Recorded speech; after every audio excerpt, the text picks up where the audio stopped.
Pacing.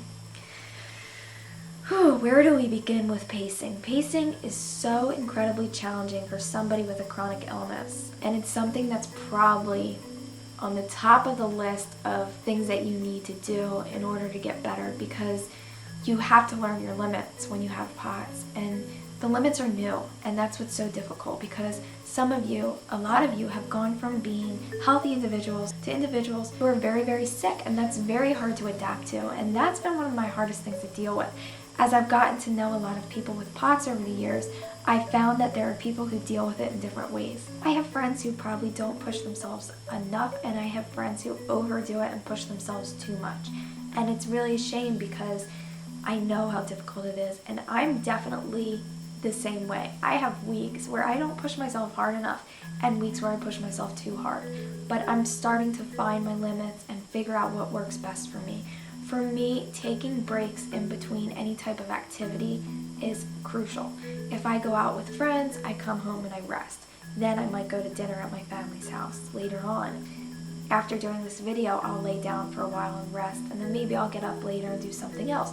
But you want to take breaks in between everything that you do and give your body time to readjust. And anytime you're dealing with fatigue, whether you have POTS or chronic fatigue or another illness, taking breaks in between activities is really, really beneficial. And I like to prepare ahead of time. If I know I'm going to have a busy day in the morning, I try to lay out my clothes the night before and set everything up, put my medicine on the table.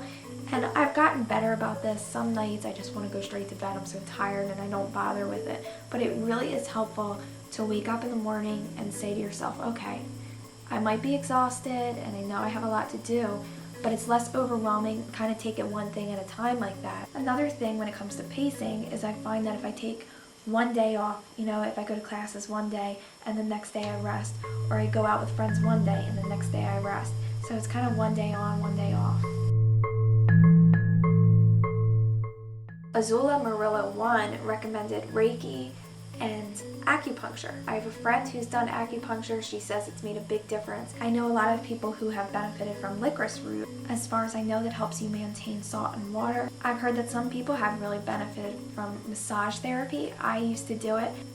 Saw a little bit of a difference in the beginning. I'm not sure that it lasted, but then again, that was at the beginning of my diagnosis. So now it might be more beneficial than it used to be. But it definitely makes sense because you're massaging and you're moving the blood flow.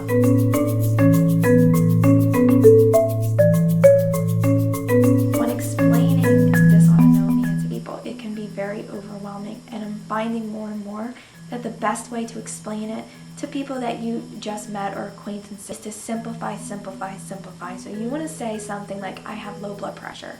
For those of your friends who are closer to you, you can explain how dysautonomia affects the different processes in the body, and you can go through a list and kind of explain it. For those of you who have problems with bright lights,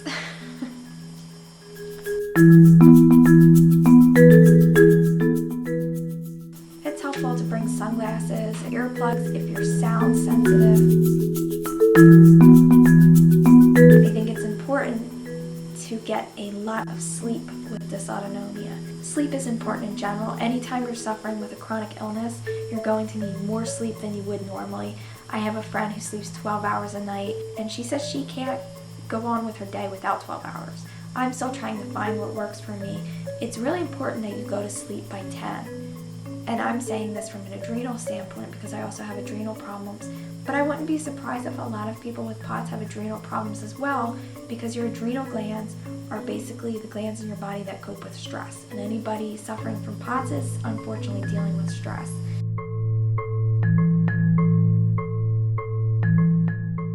YouTube user CrazyGal77 said, don't be afraid to be honest with your doctors, and I think that is so important. You need to be honest, and not only do you need to be honest, but you need to be assertive, because a lot of doctors are not willing to run the required tests, and because it's rare and because it's so confusing, doctors tend to push you aside and they don't want to deal with it. So you need to be assertive and demand that you get the proper tests and treatment that you deserve. And that can be very hard, especially for those of you who have just been diagnosed and don't really know what you're dealing with. It's hard to demand that you get treated the way you should, but you have to be assertive with your doctors and definitely be honest. If you're on a medicine and it's not working, let them know.